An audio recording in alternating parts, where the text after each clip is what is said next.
Suzanne's Paparazzi Jewelry, 24/7 shopping available. 160920 is the code. Show her some love, like she showed us.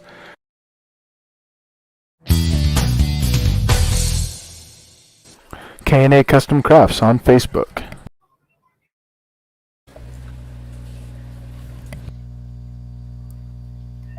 Hey, what's going on, everybody? Welcome to the Coast to Coast Entertainment Network.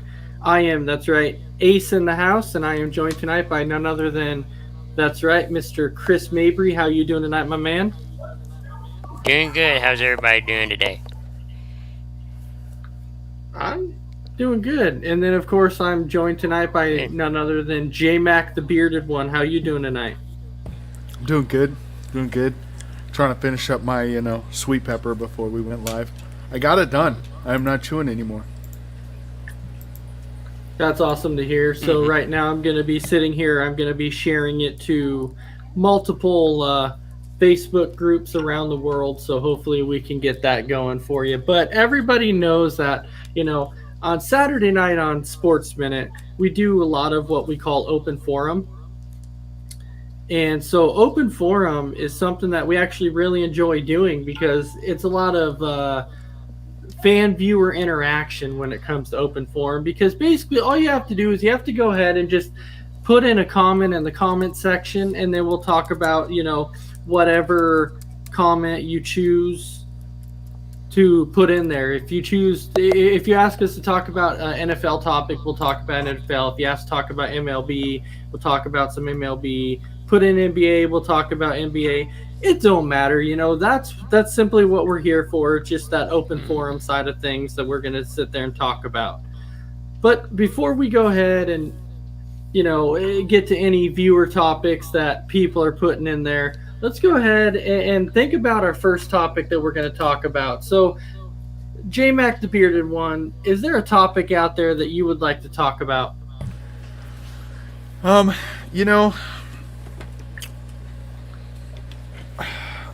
There's so many topics you could talk about. I guess one we could discuss is what are your guys' thoughts on if you are a celebrity, or let's just say a sports figure, and you don't want to talk to the media. Should you have to talk to the media? Should it be your decision? Should there be a rule that says you have to talk to the media, and if you don't, you get fined? What do you guys think? I don't think if you don't want to, you shouldn't have to. I'm just here so I don't get fined. Yeah, Marshawn Lynch. I mean, whatever question you want to ask me, I'll go. Whatever question you want to ask me, go ahead and ask me. I'm just here so I don't get fined. I remember that. I understand that, but I guess my point is do you think that athletes there should be a rule saying that they have to talk to the media? No. I'm just here so I don't get fined. I don't think so, because maybe you don't want to reveal anything. Maybe something's bothering you and you don't want to talk about it, or you're just frustrated. Chris, that could be part of it. But let me tell you how I see it. And the reason why I don't think that they should have to talk to the media is because the media is going to make up whatever the hell they want to make up and say anyway. So let me give you an example, Chris. You're an NFL quarterback. You're the hot new NFL quarterback, Chris Mabry. You just got drafted number 1 in the NFL draft. So, Chris, could you ever see in your lifetime a quarterback throwing for 6,000 yards in a season since 5,000's been done? Now, answer the question. No, I don't think so. No. Oh, so you're saying that you can't throw for 6,000 yards. You're saying that you're not good enough and you don't have the talent enough to throw for 6,000 yards. Is that what you're trying to tell us today, Chris? That's my point about the media. They're going to write what they want to write. They're going to take out of the conversation what they want. Yeah. So that's the question of, should you really have to talk to the media if you don't want to? No, and that is the thing, though, too.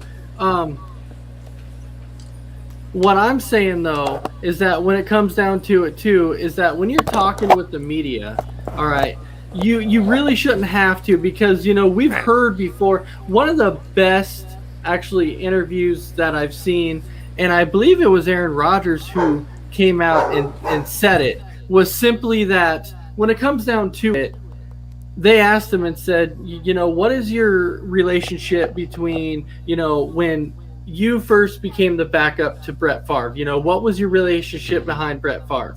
And Aaron Rodgers came out and said, look, I want to answer the question, but I shouldn't answer it. And the reason why I shouldn't is because no matter what I tell you, you're going to put your own spin on it, and then you're going to do whatever you want to do. Which is technically true. He can say whatever he wants to say, but then the media is going to put their own spin on it and basically be like, this is what I truly believe. This is what I think they meant, even though they said this. This is what I think they meant.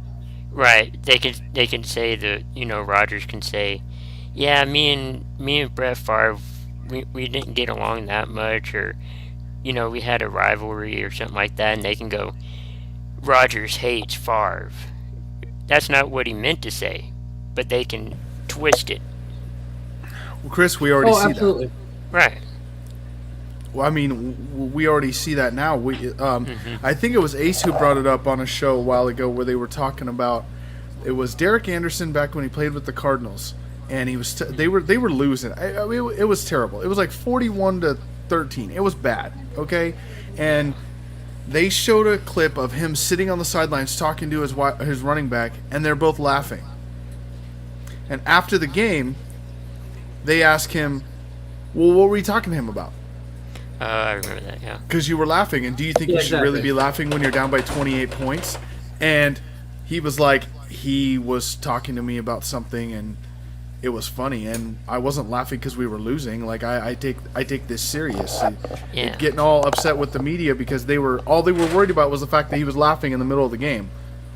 Or I remember here in Dallas, Des Bryant, they showed like him on the sidelines. It looked like he was getting animated, with everybody. But then I think it was NFL Films came out with, like what really happened on the sideline, and he was just talking, but he was just like energetic. But they twisted that. Yeah, I was gonna say, now keep in mind too, I don't know if you guys remember the whole Draymond Green interview that they had, and this was when there was a bunch of flooding going on, and and the Warriors were in the playoffs, and they came out and they were trying to ask Draymond Green a question, and the question pertained to all the flooding. And Draymond Green knew that was a ridiculous question. When I'm listening to him, like, yeah, that's obviously ridiculous. That should never been a question that should have been asked, because the media, the person who was asking the question, came out and said, so Draymond, I'm going to come out and say, game 1, there wasn't a flood and you guys lost. Game 2, there was a flood and you guys lost. And in the game 3, there was a flood and you guys won. And Draymond's like, whoa, hold up. I know what you're trying to pertain to. You're trying to get me to say that you want me to hope that there's a flood so we're going to win a game. And Draymond's like, no, I'm not going to do that, because you're trying to get a rise out of me. You're trying to make me look bad here on the screen, and I'm not saying that. So can you please stop asking about the flood, because it's the most ridiculous question I've heard. Yeah. And then there was that one that we talked about, and I forget the team, but they were like, what do you attest to the other team getting more rebounds than you did in that game? And if you remember, the coach was like, well, you know how you shoot the ball. No, and it comes... that was the Baylor player. The Baylor player. His point was it comes off the rim and then they grab it, and they got more of those than we did. Like, what do you want him to say in that situation? Exactly. But let's get to a few comments we have here in the comment section. So I want to welcome in Jesse Bell, who is watching. He said NHL playoffs ? So it sounds like that might be something he wants us to touch on a little bit here. And now Vic's watching. So go ahead and to kick that off, let me tell you, tonight, how many of you actually saw the Tampa Bay Lightning game? I was going to watch it, but I was watching the Atlanta Braves game, so I didn't. Tampa Bay Lightning, they got the victory again. And yes, Vicky with me Schaefer. being an Atlanta Braves fan. Welcome in. Thank you very much. All right, but yeah, so going into the NHL playoffs here, that was actually a good game today. The Tampa Bay Lightning winning again. Honestly, does that really surprise anybody that the Tampa Bay Lightning won again? Obviously not, because we all came out and said that this year the Tampa Bay Lightning are going to probably repeat again.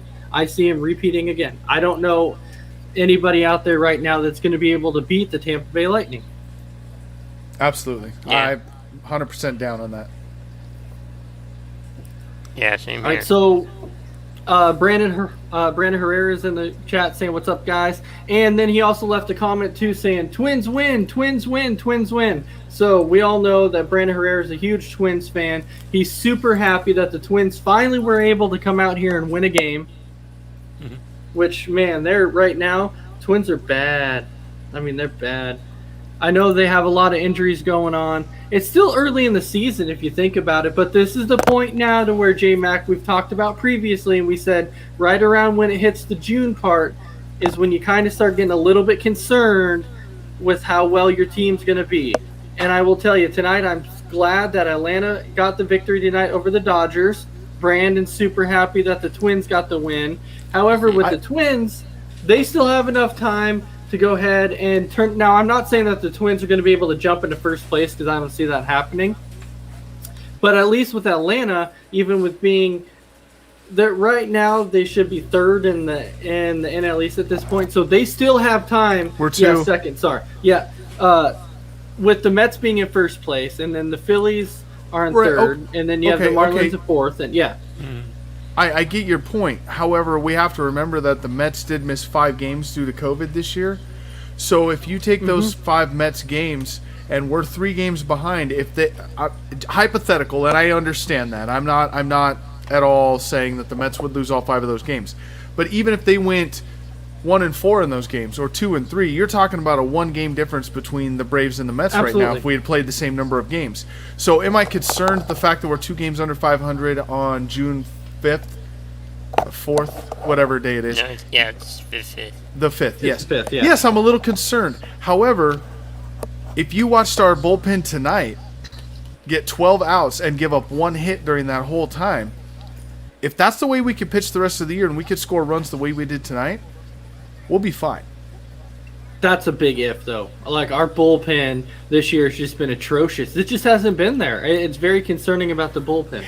And you know what? I do believe Atlanta listened to me. I believe they heard me. If you remember the last time I went off about Atlanta, I said we needed to bring Tucker Davidson to the big leagues. And they did. Well, guess who got called up and guess who's starting? He's in the rotation now. Tucker Davidson. So they must be watching. They're watching. They're watching. And but I just want to say, I'm sorry. I just want to say to all the Braves fans out there that I read all these comments in and all these groups that I'm in. You guys don't know how to manage a team. You're not a major league manager. So for you to sit here and say that Snitker is not doing the right thing or our GM's not doing the right thing or our owner, you don't know their situation. And like they brought up in the broadcast today, this is a 162-game season, okay? Do you want to burn a guy out in the first 70 games of the year trying to win some games? Or do you want to play longevity for the end of the season when you get healthy, when Darno comes back? When you get your offense back, when you get these guys back off of injury and make a push for the playoffs, that's when you want those guys available. So the fact that they're taking a while to get Shane Green back to the major leagues, I'm fine with it. Yeah, but let me tell you this though. The one thing that I'm really concerned about right now is I understand you know the Mets are banged up too. They're sitting in first place right now. But the one thing that the Mets have going right now that they have not had for actually in several weeks, that bad man and Jacob deGrom is back. And I'll tell you, I hate when Atlanta faces Jacob deGrom because that dude is an absolute freaking beast of a man. It's just like we were saying the other day. He was 4-2 going into the game today. He was 4-2 with a .71 ERA. Think about that. 4-2, .71. So you've lost 2 games to where your offense is giving you absolutely nothing. Okay, and I'm not saying that that's not good. However, look at today's game. We all thought we were going to lose because we were facing Kershaw, who we've never beat in the regular season. We've never beat him. We scored 5 runs against him today. it's baseball. Anything can happen any day. And do I want to face DeGrom? No, I don't. But he only pitches once every 5 days, and we know the Mets are going to blow this because they do every year. And you're talking about still having 110 games left in the season. That means he's going to pitch about 20 more times this year. So 20 games that he'll give them a game where there's don't have to score any runs to win, or only score 1 or 2 runs to win. Other than that, they're going to have to put up some runs, and their offense hasn't been the same this year. So I still think they're going to blow it. Well, like you were saying earlier, we're not there, so we don't know what really is going on with any team. So we're going to jump into a few more comments that we have here on the side. So it sounds like everybody's in agreement that pretty much the player should not have to talk to the media. I've heard several different comments about that, saying that people should not be forced to do that. Vicky Schaefer saying, hey guys, and go Braves. So thank you very much for that. Brandon Herrera is also saying that Twins need to play 750 ball to make the playoffs if other teams stay on their current pace. 750. Woo. That's if every team stays on their current pace, and it's the AL Central, so it's not going to. The only team that I could foresee staying on this current pace would be the Chicago White Sox. Yeah, that's true. Because they're that good. The Chicago White Sox are that good. But now we can jump to Randy Cox's question here. He's saying, do you think that Todd Gurley is going to sign with Detroit? Oh, I don't think he's going to sign with Detroit. The Lions just signed. Think about it. The Lions actually went out and got a Jamal Williams. And Jamal Williams, has been that backup to Aaron Jones for several years now, because Aaron Jones is now that guy in Green Bay. Is Jamal Williams going to be that guy in Detroit? Absolutely. I feel like Detroit has now gotten the guy that they need with Jamal Williams. Jamal Williams can be an everyday back. He's that kind of guy. Jamal Williams is that good to where if you give him the ball maybe 15 to 16 times a game, he's going to be able to average, let's say, I'm going to say his average per carry is going to be up in the high fours, because that's the type of running back he is. Jamal Williams can receive from the backfield. He can run. He can even return kicks if you have to. Jamal Williams is that all-around guy. Todd Gurley, if Todd Gurley signed with Detroit, this is the thing about Todd Gurley. I can tell you, I know that Todd Gurley would not be that starting running back there. He just wouldn't be. Todd Gurley would have to be maybe that third down back. He'd have to be that change of pace back, because let's understand this. Todd Gurley's not that same running back that he used to be. He's just not. That Super Bowl season tore him up. Yeah, Todd Gurley, he's getting older. He has the knee issues where he has the tendonitis in his knee. So his knee often flares up a lot. And so you don't normally get him for 16 games a season. That's the problem with Todd Gurley. Could he still be a good enough back? Good. Absolutely. Todd Gurley is still that running back that could probably get you maybe 600 to 700 yards a season. But I don't think he's going to get you that full 1,000 because he just can't stay healthy. Could he sign with Detroit? I mean, no. It's possible, but he won't be the starter. He'll just be that change of pace back. But you can also use him in third downs or goal lines. True, but in Detroit, like Ace already brought up, you're going to have Jamal Williams, who, by the way, has 431 touches in his career and has never fumbled the ball. Mm-hmm. Never. Now you just jinxed him. I wasn't the first one to say it, so.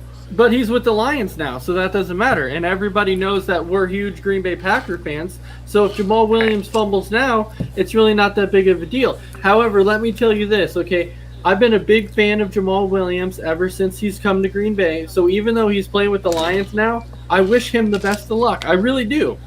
Do I wish he would come in and tear us up? No, when he plays us, I hope maybe he gets 30 to 40 yards tops. But when he plays anybody else, let him go off. I want to see him succeed. Did you hear they asked him today about what his thoughts were on the Aaron Rodgers situation? Yeah. Did you hear what he said? He said he loves Aaron Rodgers. He loves him, but he doesn't mind if he stays away for a while. I think he's doesn't going wanna to be face him. benched. I think he'll be benched. Because he doesn't want to face him in Detroit, so he's fine if he stays away till after the Detroit games. Oh, absolutely. Absolutely. That's what he wants. No, Chris, he won't be benched. They're not going to bench Well, not- Rodgers. not If Rodgers comes benched. back, they're not going to bench him. Well, not No, they and bench him, I but mean- I I mean- think No, you know what?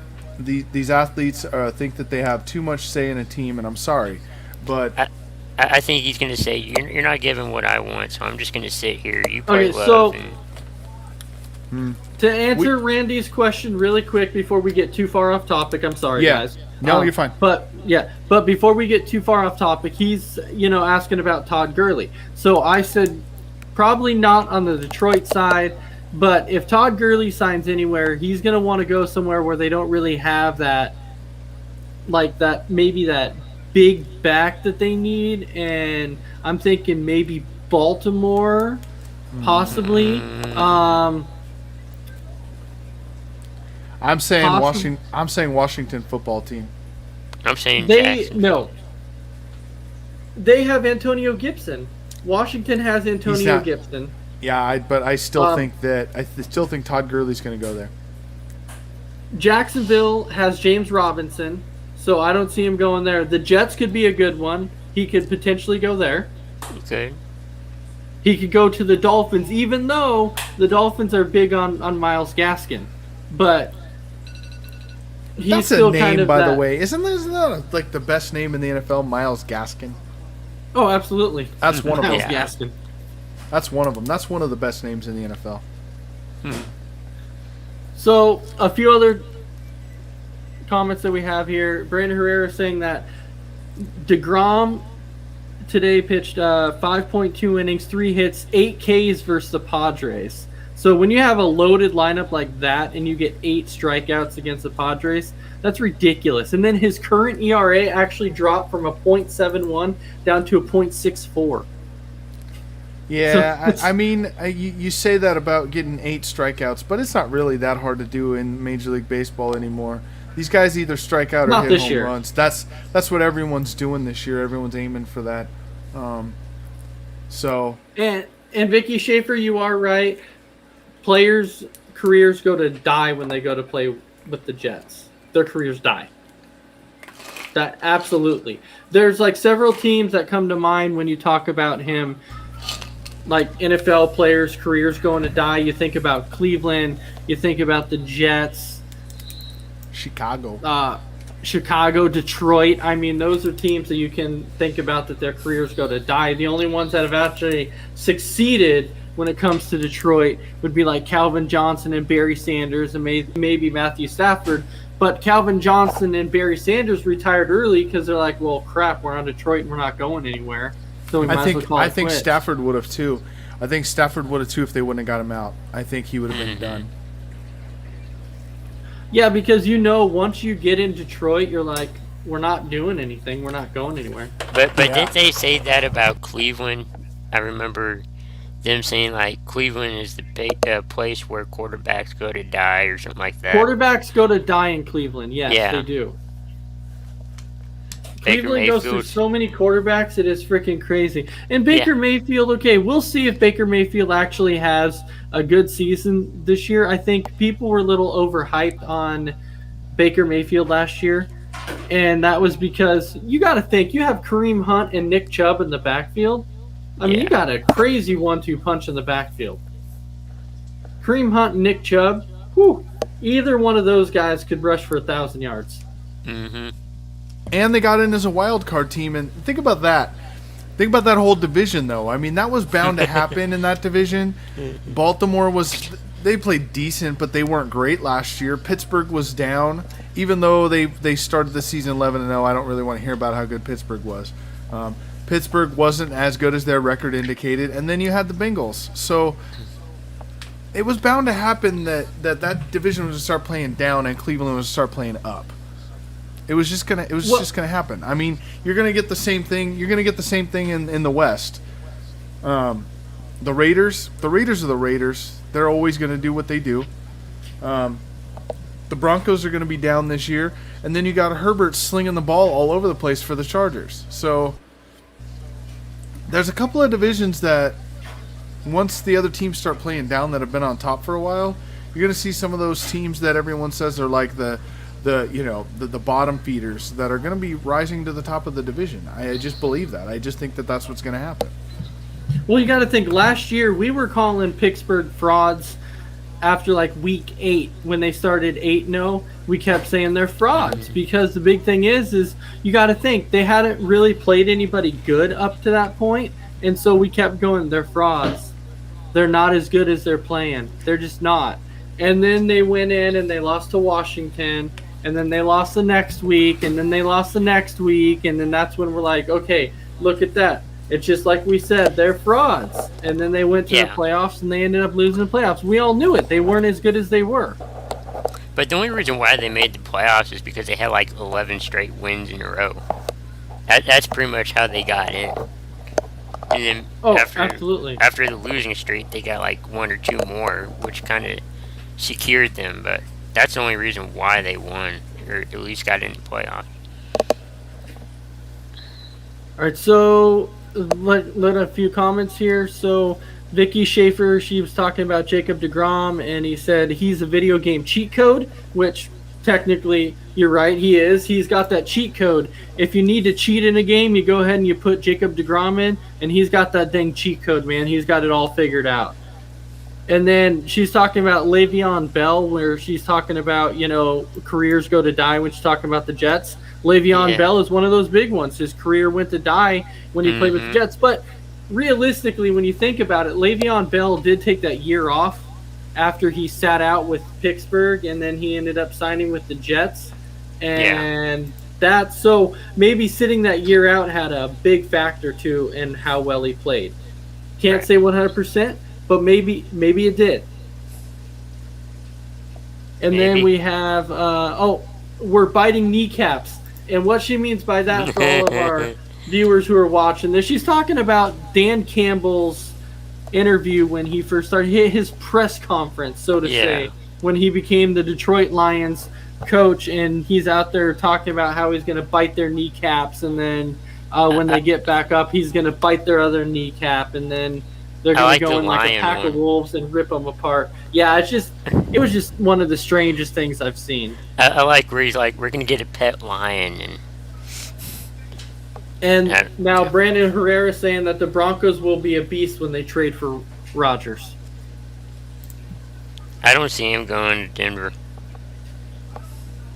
I don't even think he'll go anywhere. But But the one thing that I wanted to touch on today, and I did put it in the group chat because I wanted to see if anybody else was watching it, because I'll tell you, this morning I got to watch a fantastic, and I mean a fantastic, WNBA game. I watched the Las Vegas Aces versus the Washington Mystics. And let me tell you what, that was a heck of a game, okay? Just when you think that Las Vegas Aces were going to run away with it, because they had a 13-point lead. They were winning 90-77 at that point, and I'm thinking, okay, it's the fourth quarter. They're running away with it. This is where Las Vegas Aces take control of the game, and they run away. And guess who came right back in the game? The Washington Mystics came right back in the game, and they were able to tie it at 90. And I'll tell you, it was just one of those back-and-forth games. I was watching it. I'm like, this is awesome. And it's like we were talking about yesterday with a few NBA players, and we were talking about Charles, and we were talking about Cloud, and we were talking about Hines. Now, Charles did her normal thing again. Now, I know that Charles has been averaging about 27 points per game so far this season. Today, she didn't get that 27 average, but she didn't need to, because she was still being that leader that she normally needed to be. But I'll tell you, Charles has made a huge improvement. For her 13th season in the league, nobody thought that she had as much left as she did. Everyone's like, there's no way she's going to come out and play as well as she did today. Or this whole season, perhaps. Everybody thought that, her career was going to slowly start dwindling down. And she's come out and turned that corner and still showed she still has so much left in the tank. So She was good. And then let me tell you this, Hines, okay? So let me talk a little bit about Hines. J-Mac, I'm going to ask you, were you expecting Hines to have this big of a jump over the course of her last 2 seasons? Because when you first think about it, when she first came in the league, she only averaged like 6 points a game, and then she jumped all the way up to averaging 16 points a game. And actually, if you think about it, I think she only averaged like 3 points a game when she first came in, because she actually has the WNBA record as the biggest jump for points per game between seasons, because she had a 15 point per game jump. That is really impressive. And she came out today and showed exactly how good she's going to be. Today she came out and she got 32 points. Yeah, she's impressive. She's definitely she's going to be up there again for most improved player, comeback player of the year, whatever those awards you want to put her in for. I'm thoroughly impressed with the way that she's improved her game. I thought coming into the league she was probably a good project player, and she's definitely proved that project might be a little more quick than we thought. Well, last year she finished second in the voting for most improved and the comeback player second. And I'm like, man, that's crazy, because she had that big leap with the 15 points per game difference. And I'm like, how? There's nobody that came out there and topped that. So I don't understand how she didn't win it, but she ended up getting second.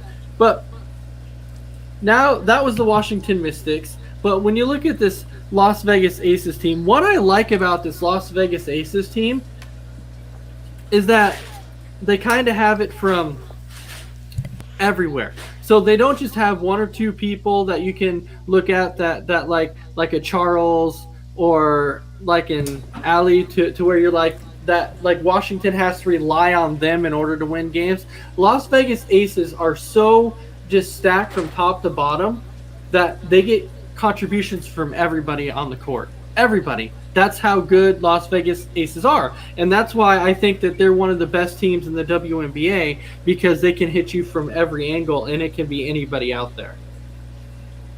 Yeah. Yeah, that's how, a lot of teams win is just having everybody an opportunity, trying to find open space. You have to. You absolutely have to, because to me, you cannot have that one player to rely on. You have to have several players to rely on. That's why it's a team. Absolutely.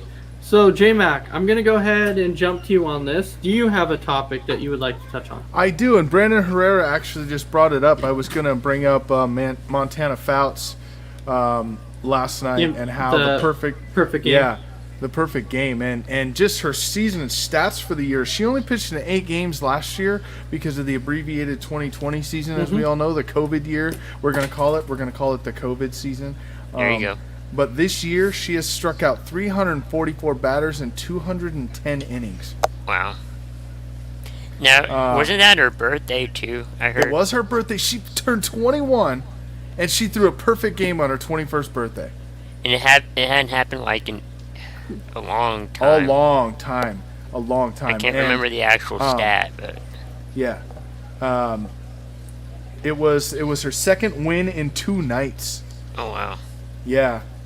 By the way, her team is 52-7 this year. 52-7, and they're a win away from playing the best of 3 series in the championship finals.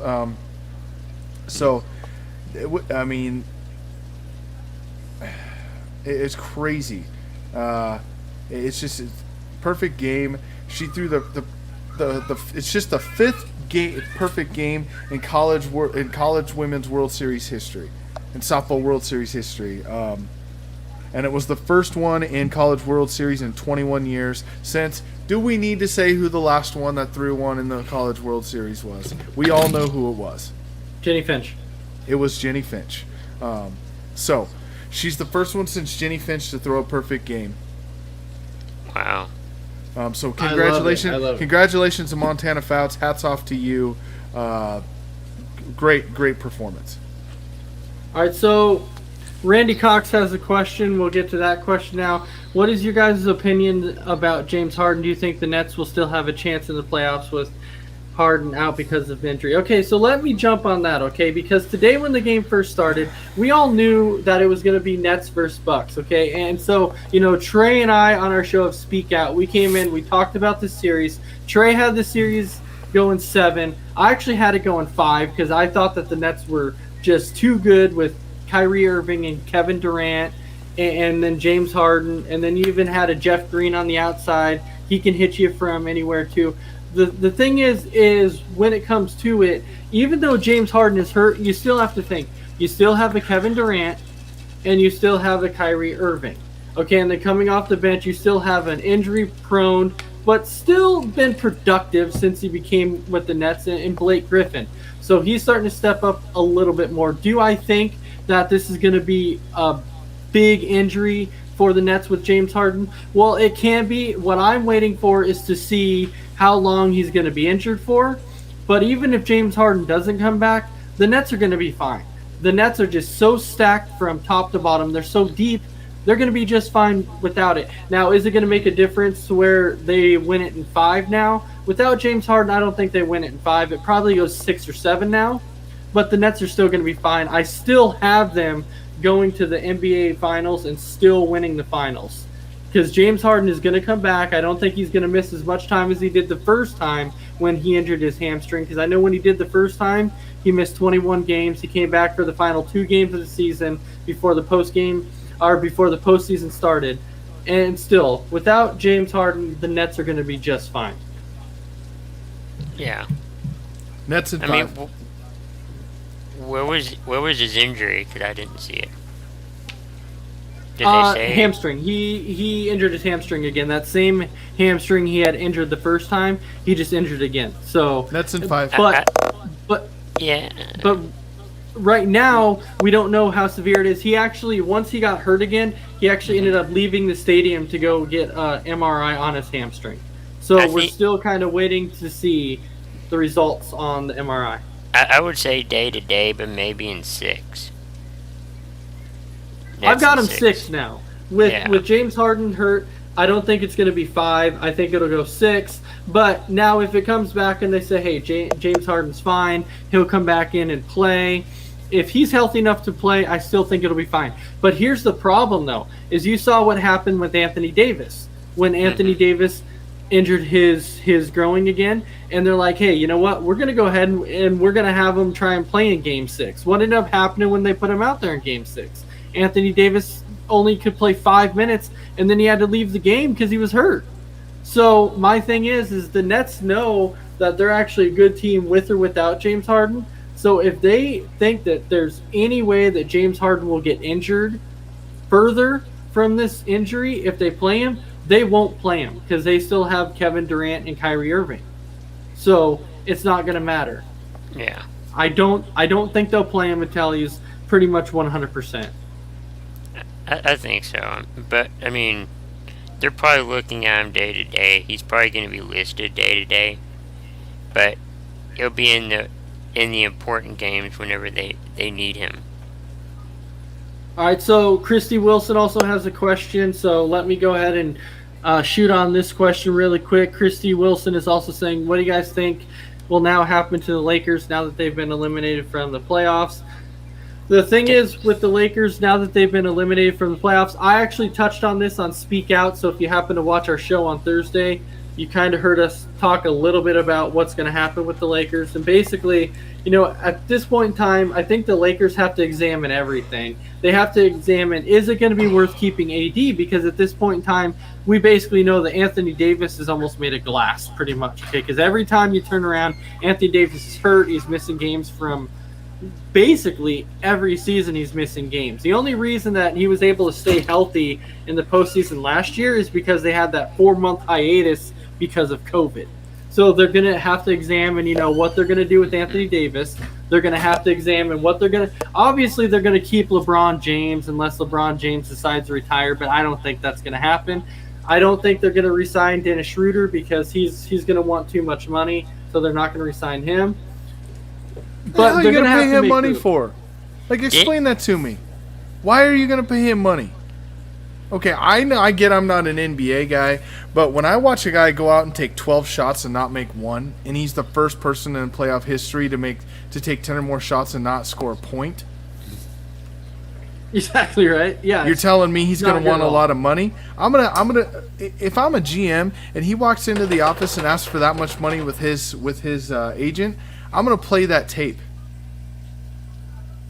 Yeah. And be like, so you want that much money watching that?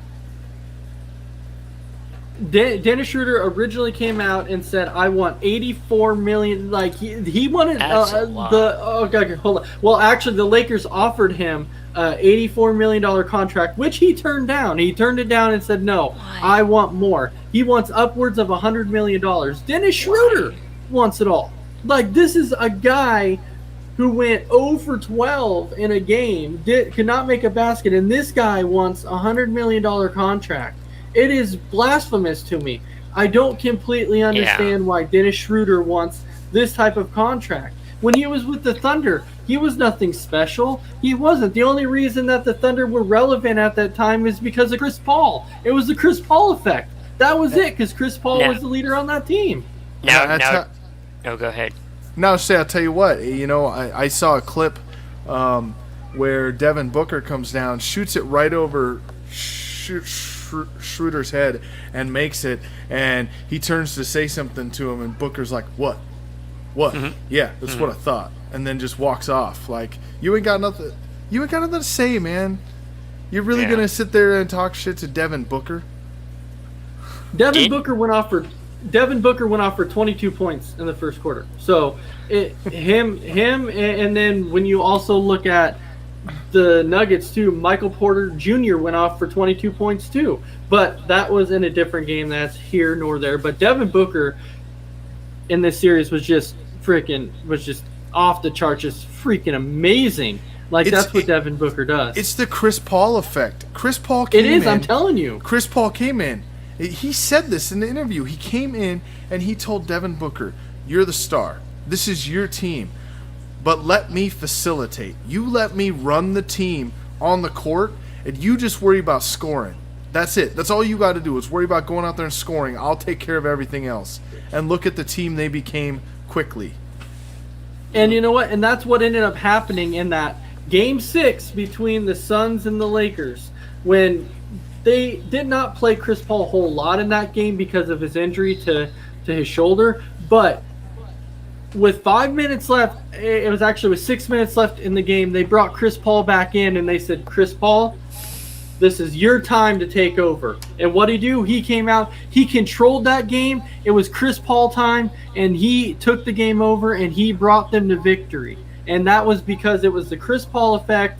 He said, "Devin Booker, I know this is your team. You're the leader, but let me take this over." And he showed him and said, "Look, I will guide this team to where it needs to go." And so far, he's done it.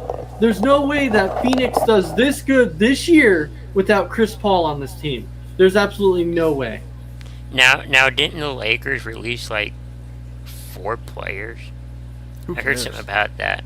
No, they haven't yet. They were talking about the people that they got rid of last year, which was Rondo, and I'm trying to think of a few others. But yeah, so there was actually Rondo and Howard. So there was actually 4 guys that they let go last year that are in the playoffs this year, and the Lakers are out. So everyone's like, "Yeah, congratulations. The 4 guys you got rid of, they're still in the playoffs."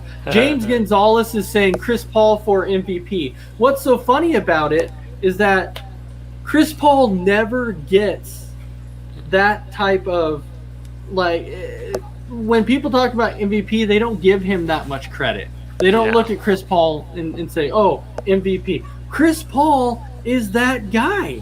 Like, I'm telling you, it's the Chris Paul effect. Every team you see Chris Paul on, that team gets better and better, and it's because of Chris Paul. I completely agree. Mm-hmm. Chris Paul for MVP. I'm for it. Let's make it happen. I'm going to throw one more thing out on the NBA real quick. And I had to do my research to make sure that this was accurate.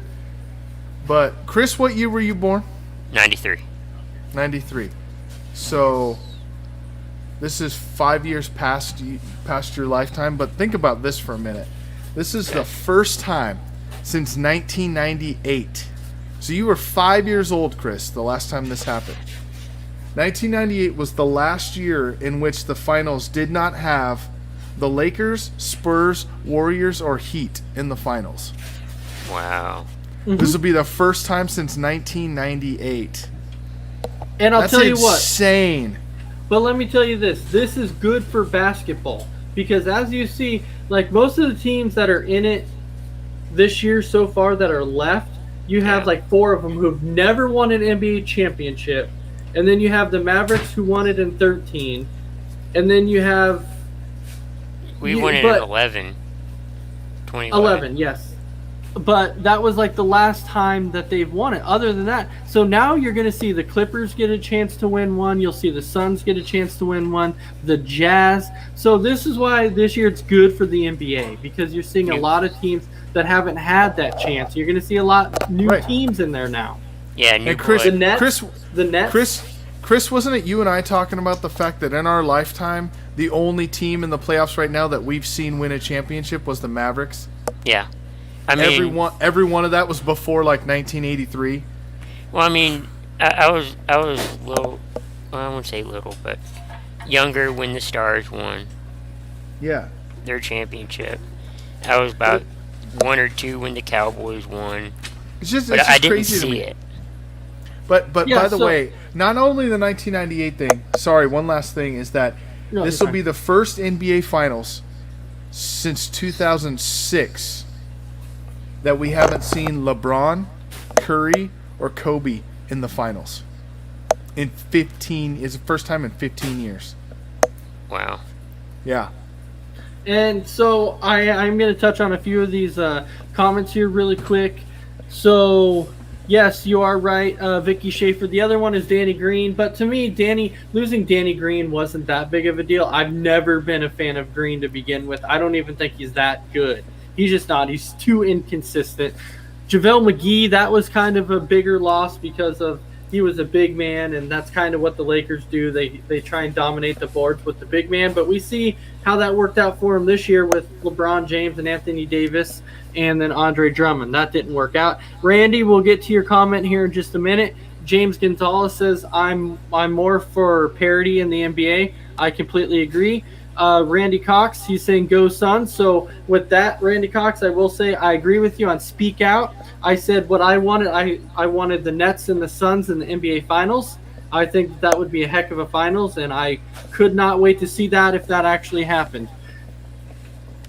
And then James Gonzalez also has another comment here, but I'm trying to pull it up just really quick here. It's if only Murray didn't get hurt, then Denver would have had a great shot at the title. Which absolutely, I will completely agree, because right now, Jokic doesn't have that other person that he can turn to right now. He's got to have somebody on that consistency that can step up besides him. So the Joker definitely needs Jamal Murray out there in order for them to make a deep run. Now, he had Michael Porter Jr., who went off for 22 in the first quarter in the last game, but after that, what'd he do? He had 4 more points the whole rest of the game. He needs somebody else besides him to step up, and Jamal Murray isn't there. So as much as the Nuggets were good throughout the season, they're not going to make a deep run, because without Murray, they're just not going to make that deep run. All right, now Randy Cox's question on this was, he wants to know what our thoughts are on the Blazers parting ways with their head coach. Well, we touched on this last night on the Four Bros show, and here's what I'm going to tell you. I'll tell you the same damn thing I told you last night. It's about time. Yeah. Absolutely. He has done what he's going to do for this team. He's not going to take them any further. Nothing's worked. He's tried, okay? And this is probably going to make Damian Lillard be a little loyal for a little longer in Portland, honestly. Bringing in the kind of coach he wants to come in and coach. I think it'll help out Portland bringing in a new coach. Definitely. I'm all for it. Should have been 2 seasons ago, at least. Yeah. It's definitely something that they needed. I mean, a couple seasons, 2, maybe 3 seasons, depending on the situation. After that, if nothing works out, let him go. In any sport. Which yes, Vicky Schaefer, that is true. I saw that today. Lillard actually wants Jason Kidd as the head coach. Yeah, I saw that too. I saw that graphic somewhere. I don't think he's leaving. That might not be a bad idea, though. That might not be bad. No, but I don't think he'll leave. I think he's going to stay where he's at, though. All right, James Gonzalez said, I'm not shocked at Portland letting go of Stotts. They can't get over the hump. What do you all think about the Blazers trading C.J. McCollum? Nah. It's time. It's time. It depends on what you can get for him. That's what I'll say. Well, let me say that. It depends on what you can get for him. Yeah. That's what I'll say. Because you do have finally your outside perimeter guy in Covington. If he can stay, you have the rebound machine in Nurk. So he's got you there. Lillard can put up 50 any night, and when you need it, Carmelo can come in and still give you 30 off the bench if he needs to. So McCollum's kind of the odd guy out there in that thing. So it depends on what you get for him. I mean, if you're going to trade him away and they're like, we'll give you a late second-round pick, I mean, obviously that's not worth the trade. But it'd be interesting to see what you could get for him for a trade, I think, is where I would say with that. You're going to give it I would give it one more year, and let's just say that if the Blazers don't do anything this upcoming year, I'm going to say that they're going to start to blow it up. Like, they're going to look at Portland, and they're going to start to blow up this team, especially if they can't do anything. This is when you're like, okay, something has to change. It's time to just go ahead and blow them up. I'm not saying it's going to happen. I'm just saying this could definitely be a possibility that it could happen if the Blazers don't do anything. And Vicky Schaefer, being that Blazers fan, is saying do it. She wants to see them trade C.J. McCollum. I think it's what you can get for him. I think, I think, again, if you're willing to trade him away, and okay, so here's an example. If you're gonna trade him away, say to Boston, and Boston offers you Kemba Walker, are you not gonna take that trade if you're Portland? I would. I mean, you're kind of getting Jekyll and Hyde, and what I mean by that is Kemba Walker was supposed to be that guy this year in Boston, and Kemba Walker was not that guy this year in Boston. He just wasn't. He just wasn't that big of it. Like, Kemba Walker was supposed to step up for him, and he just did not step up. He did not produce like he was supposed to. So Kemba Walker, yeah, he's good, but I don't think I would take that trade. Okay, but who's the big player in Boston right now? The big player in Boston, well, obviously you have Jason Tatum. Like, I understand, but is he on Lillard's level? On Lillard's level? No, there's not a lot of guys who are on Lillard's level. My point exactly, though, is so McCollum, if you can trade a guy like McCollum to Boston and get a guy, Kemba Walker, who's very Jekyll and Hyde, very that way, but if they don't have to rely on him every single night to come out and put up 25, but they're like, hey, Lillard, comes up and like, hey, I'm having a bad game. Can you kind of pick it up tonight? There's a chance that Walker could come up and do that. I just didn't see it out of McCollum. He's a good player, but I just didn't see him consistently helping out when they needed him. And so it depends on what you can get for him. That's what I'll say. Before we go ahead and wrap it up here, let me go ahead and just update everyone on a little bit of some MLB scores here. So, as we saw, final score today, you saw the Atlanta Braves beat the LA Dodgers 6-4. You currently have the LA Angels beating the Seattle Mariners 12-5. So right now they're kind of putting a pounding on the M's. You have the New York Mets who are beating the San Diego Padres in the bottom of the 8th 3-0 because Jacob deGrom was starting this game. So, obviously you kind of knew what was going to happen there. You have the Detroit Tigers beating the Chicago White Sox 4-3.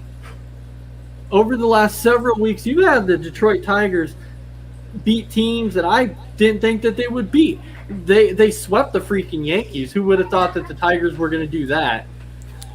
They play better when Miggy hits a home run, and he hit one today. So James Gonzalez is saying, I don't think my Angels bullpen will blow this one. No, they have a big enough lead. But there are times to where you have those certain people in your bullpen that you're afraid of to come in a game and pitch no matter the lead. And I Newcomb, Luke Jackson. Hey, I got to give Johnson. props to my boy Jackson. He's played a hell of a season. His ERA is like 177 or something. When Jim Johnson was our closer, and right now Will Smith, I'm afraid he'd blow this type of lead. I mean, he's concerning. Okay, and then we have the Cincinnati Reds beat the St. Louis Cardinals. You had the Toronto Blue Jays beat the Houston Astros. The Cleveland Indians beat the Baltimore Orioles. Oh, shocker. That's a shocker. The Pittsburgh Pirates beat the Miami Marlins in 12 innings, so congratulations on that. The Rays beating the Rangers 3-0. Wait, hold on, just 1 second. Does it tell you how much those two teams suck, by the way, in Pittsburgh and Miami? They had to go 12 innings with a runner on second base for 3 innings before somebody won. That's not good. No. And then you have the Philadelphia Phillies who beat the Washington Nationals 5-2. The Milwaukee Brewers win again. They beat the Arizona Diamondbacks 7-5. Of course they did. The Minnesota Twins beat the Kansas City Royals 5-4. The Boston Red Sox beat the Yankees 7-3. Thank you. I'm not a Red Sox fan, but I just can't stand the Yankees. So, and then yet again, the San Francisco Giants winning again and beating the Chicago Cubs. And then last but not least, you have the Oakland A's beating the Colorado Rockies. So, and for those of you who got that reaction of saying, of course they did, was because that's one of J-Mac's teams that he has on his list. And he was hoping that the Diamondbacks would be able to come out of last place, but I don't think that's going to happen right now. No. The Rockies could potentially drop. I mean, they could.